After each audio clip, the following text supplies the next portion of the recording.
မြောက်ရီတောင်ဘက်ကတိုက်ပွဲတွင်စစ်တပ်နဲ့အတူ DKBA BGF ပါဝင်နေတယ်လို့သိရပါတယ်။ဇွန်လအတွင်းစစ်အုပ်စုကြောင့်အရပ်သား46ယောက်သေဆုံးခဲ့ရတယ်လို့ AAPP ရဲ့မှတ်တမ်းတွေအရသိရပါတယ်။ ARA ဘန်စိုက်ဘာတိုက်ခတ်ခံရပြီးအသုံးပြုသူတွေရဲ့အချက်အလက်တချို့ပေါက်ကြားနေကြောင်းသုံးစွဲသူတွေကလူမှုကွန်ရက်မှာရေးသားနေကြပါတယ်။မင်္ဂလာပါကျွန်တော်ကဇွဲတစ်ပါ DVB ရုပ်မြင်သံကြားရဲ့နောက်ဆုံးရသတင်းတွေကိုတင်ဆက်ပေးပါရမယ်။ကရင်ပြည်နယ်မြရီမြို့တောင်ဘက်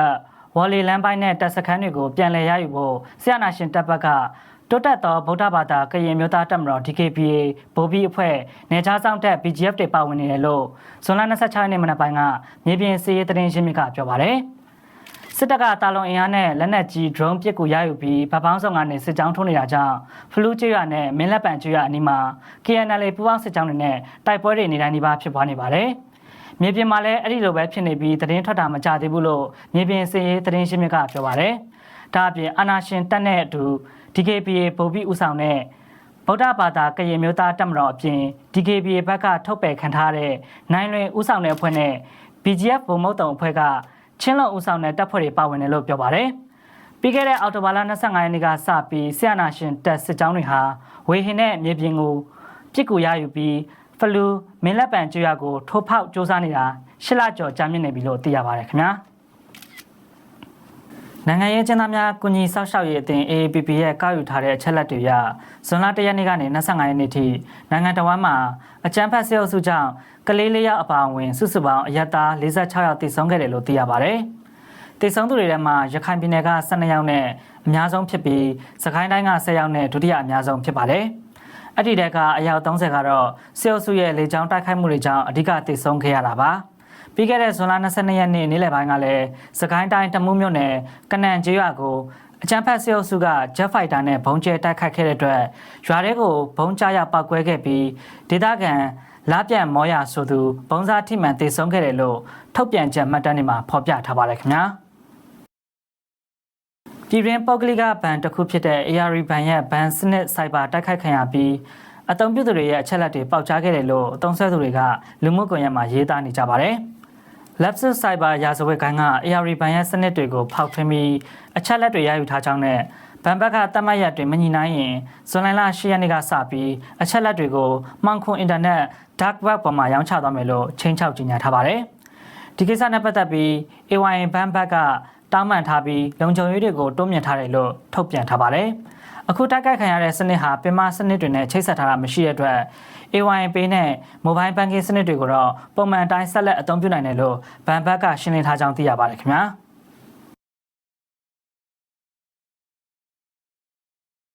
ာကချင်ပြည်နယ်ချီဖွေမြို့အနီးမှာမြေရှားတပ်တုတူဖောက်ဖို့တပ်တု site တွေဝင်ရောက်လာနေတာကြောင့်ကျွရတချို့ကဒေသခံတွေကန့်ကွက်နေကြပါတယ်ဟန်နာသတင်းပေးပို့ထားပါတယ်ခင်ဗျာကချင်ပြည်နယ်ချီဖွေမြို့ကနေ4မိုင်အကွာမှာရှိတဲ့ကျိတ်လွယ်ကြီးရွာအနီးကရှီးစော်မှာမြေရှားတပ်တုတူဖောက်ဖို့တရုတ်လုပ်ငန်းရှင်ကရွာခံတွေကိုအတန်းအသမားလက်မှတ်ရေးထိုးခိုင်းတာတွေလှုပ်ဆောင်နေတယ်လို့ဒေသခံတယောက်ကပြောပါတယ်။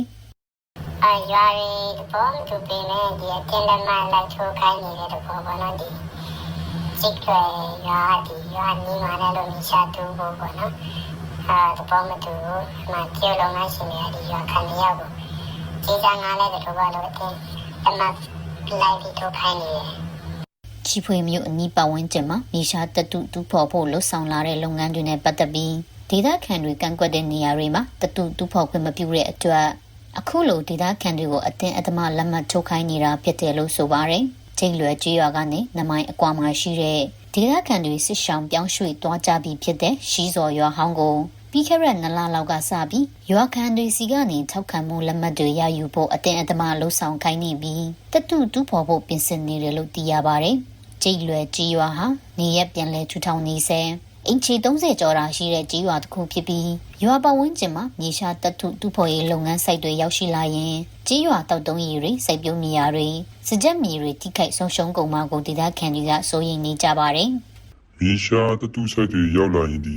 ဘေးနာကဘောနော်ရွာတွေပါအကုန်စိတ်တင်ပြီးဘောနော်တောက်ရီတုံးရီအစားဘောနော်စိုက်ပျိုးရေးမြေယာတွေအကုန်ပြည့်စုံပါလေ။သူတို့မှာတော့ညီမျိုးစုံတယ်လို့ချင်းချောပြီးလက်မှတ်ထိုးခိုင်းနေတယ်အခုတော့ဒီတဲတွေတော့မဆောင်နေကြပြီပေါ့နော်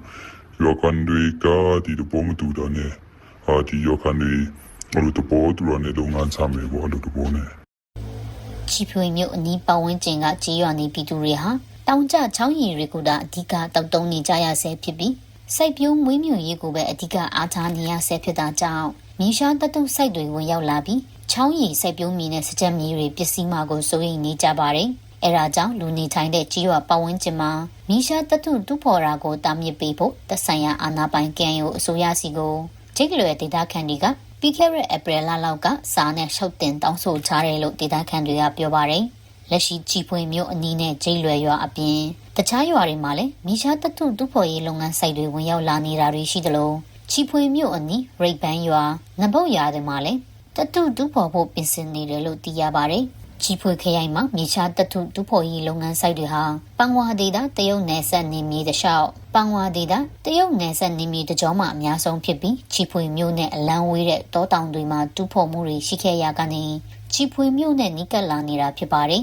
။ဒေသခံတွေကတော့ခုလိုမျိုးမြေရှားလောက်ကတ်တွေမြို့ရွာတွေနဲ့နီးကပ်စွာကြေးပြန့်လာတာတွေကိုသဘောမတူပဲကန့်ကွက်လို့ပေမဲ့လုံခြုံရေးအတွက်စိုးရိမ်မှုတွေရင်ဆိုင်ရတာကြောင့်ကန့်ကွက်နိုင်ဖို့လည်းခက်ခဲကြတယ်လို့သိရပါတယ်။ချီဖွေမျိုးကိုကချင်လွတ်လပ်ရေးတပ်မတော် KIA ကပြီးခဲ့တဲ့2024ခုနှစ်စက်တင်ဘာလမှာတင်ပိုက်ခဲ့ပါတယ်။ကျွန်မဟနာပါလူထုကောင်ဆောင်ဒေါအောင်ဆန်းစုကြည်ရဲ့82နှစ်ပြည့်မွေးနေ့မှာနိုင်ငံနိုင်ငံပြည်သူအယောက်30ကျော်ကိုနှင်းစီပန်းပန်လို့ဒါမှမဟုတ်ပန်းအောင်ထုတ်လို့ဆိုပြီးစစ်တပ်ကဖမ်းဆီးခဲ့ပါတယ်။အဲ့ဒီပြည်သူတွေဟာဇွန်လ26ရက်နေ့ထိပြန်လည်လွတ်မြောက်လာတာမရှိသေးပါဘူး။တီတီသတင်းပေးပို့ထားပါတယ်ခင်ဗျာ။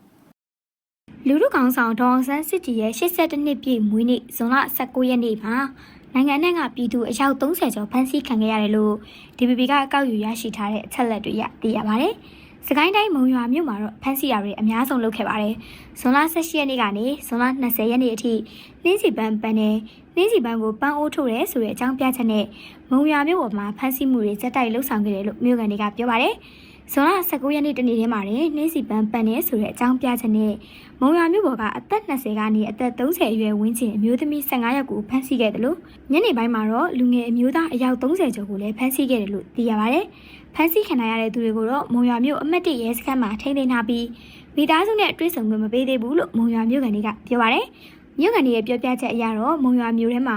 ဇွန်လ19ရက်နေ့တနေ့တည်းပြည်သူ35ယောက်ဖမ်းဆီးခံခဲ့ရတယ်လို့ပြောကြပေမဲ့ DPP အနေနဲ့တိကျအတည်ပြုနိုင်တာမရှိသေးပါဘူး။ဈေးတွေကပေါ်တကယ်တမ်းအများအားနေတိုင်းနေဟိုကလေတင်းစီပန်းနေလေထိုးနေကြဆိုတော့အဲ့ဒါအောင်မှသူကအဲ့ဒီနေ့တည်းမှာဖမ်းတာသူတို့အဲ့အမှတ်1စကန်ထဲမှာထားထားတယ်လို့ပဲကြားတာပေါ့နော်သူချင်းပြီးတော့လေလုံလာကြတယ်နိုင်နေတာရောအဲ့လိုတော့တုံတန်းပြီးသူတို့အတွေ့မခံတော့အဲ့ဒီထဲမှာပဲဆိုတာပဲသိရတာပေါ့လေစီရနေကနေကဟိုပေါ်ပန်းတယ်လည်းမောင်းရအောင်ပေါ့ဒီလိုပြောတော့21ရက်နေ့မှာဒီလိုမြင့်စီရောင်းတာတွေလည်းပြန်ပြီးရောင်းရဲကြတာပေါ့နိုင်နဲ့သွားတာတော့မရှိဘူးပေါ့ဒီဟာမပြောထားတဲ့နဲ့ဒါရောင်းရမလားပေါ့ပန်းကိုလည်းထိုးရမလားပေါ့ကရင်ပြည်နယ်လွိုင်ကော်မြို့မှာလည်းဒေါအောင်ဆန်းစုကြည်မွေးနေ့အတွက်မွေးနေ့ဆုတောင်းစာရေးသားတဲ့လူငယ်2ယောက်ကိုလည်းစစ်တပ်ကရိုက်နှက်ဖမ်းဆီးခဲ့တယ်လို့သိရပါတယ်။ဆရာနာရှင်အစိုးရဘက်ကဥပဒေအရမဟုတ်ပဲပန်းပန်လို့စတဲ့အကြောင်းပြချက်နဲ့ဖမ်းဆီးနေရတွေဟာလူခွင့်ရေးကိုပြောင်းတင်းလှုပ်ဆောင်နေရဖြစ်တယ်လို့နိုင်ငံရေးတက်ကြွလှုပ်ရှားသူတွေကသုံးသပ်ကြပါတယ်။ဖမ်းဆီးခံရသူတွေရဲ့နောက်ဆက်တွဲအခြေအနေကိုလည်းမသိရှိရသေးတဲ့အတွက်သူတို့ရဲ့လုံခြုံရေးအတွက်စိုးရိမ်စရာအခြေအနေဖြစ်နေရလို့မုံရွာလူထုတပိတ်တိုက်ပွဲဦးဆောင်ကော်မတီအဖွဲ့ဝင်မချောစုဆန်ကပြောပါတယ်။ဖမ်းဆီးခံရတဲ့အခြေအနေဒီမှာတကြီးတွေကိုအမျိုးသမီးတွေဖိုးဖွားတွေလည်းပါဝင်တယ်လို့လူငယ်ပိုင်းတွေလည်းပါဝင်နေပေါ့နော်။မြင်းစီလှုပ်ရှားမှုနဲ့တူနေမှာဆိုလို့ရှိရင်လူငယ်တွေကိုပို့ပြီးတော့ပေါ်တာဆွဲရမျိုးတွေလည်းရှိတယ်ပေါ့နော်။အဲ့တော့ဒီစစ်တပ်ရဲ့လက်အောက်မှာဒီဖမ်းမတရားဖမ်းဆီးခံထားရတဲ့လူတွေရဲ့လုံခြုံရေးနဲ့ပတ်သက်ပြီးတော့ဘလို့ပုံမှန်ရင်းနဲ့ဖမ်းဆီးတဲ့ခါမှာလည်းဝန်ထမ်းတွေလည်းမပါဘူးဘလို့ခေါ်ဆောင်သွားတယ်။တချို့ဆိုလို့ရှိရင်လည်းဒီစစ်မှုထမ်းနဲ့ရောပြီးဖမ်းသွားတာမျိုးတွေရှိတဲ့အတွက်သူတို့ရဲ့နောက်ဆက်တွဲလုံခြုံရေးအခြေအနေကတော့စိုးရိမ်စရာကောင်းတယ်လို့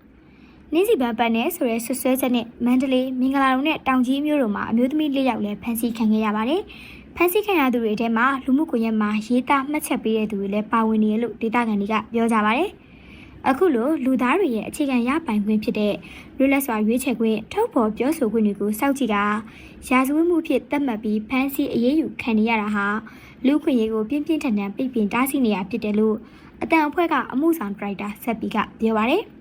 အခုမှ ကျမတို့ဒီလိုမျိုး campaign တွေလှုပ်ရှားမှုတွေလုပ်တာလည်းမဟုတ်နှစ်စနစ်တိုင်းလည်းကျမတို့လုပ်ခဲ့ပြီးနှစ်စနစ်တိုင်းလည်းဒီလိုမျိုးဒီပဲကြုံတွေ့နေရတာပေါ့နော်ဆိုတော့ဒါကိုကြည့်ကြည့်အပြင်ကျမတို့ရဲ့လွတ်လပ်ခွင့်တွေလွတ်လပ်စွာထုတ်ဖော်ပြောဆိုခွင့်တွေဘယ်လောက်ထိနေ့တူအဆုံးရှုံးနေရလဲဆိုတဲ့ဟာတွေကိုပေါ့နော်ဒါတွေကရှိနေသေးပဲ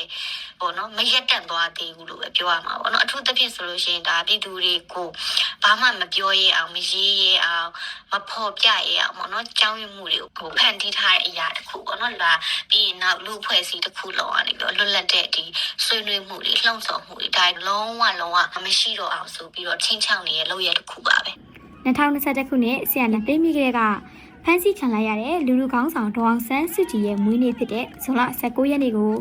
နိုင်ငံ내ကပြည်သူတွေကနှစ်စဉ်ပန်းသပိတ်ပါဝင်လူလူလှုပ်ရှားမှုတွေပြုလုပ်ပြီးကျင်းပခဲ့ကြပြီးနှစ်စဉ်လည်းပြည်သူတွေဖမ်းဆီးခံခဲ့ရတာဖြစ်ပါတယ်။ကျွန်မတီဗီပါ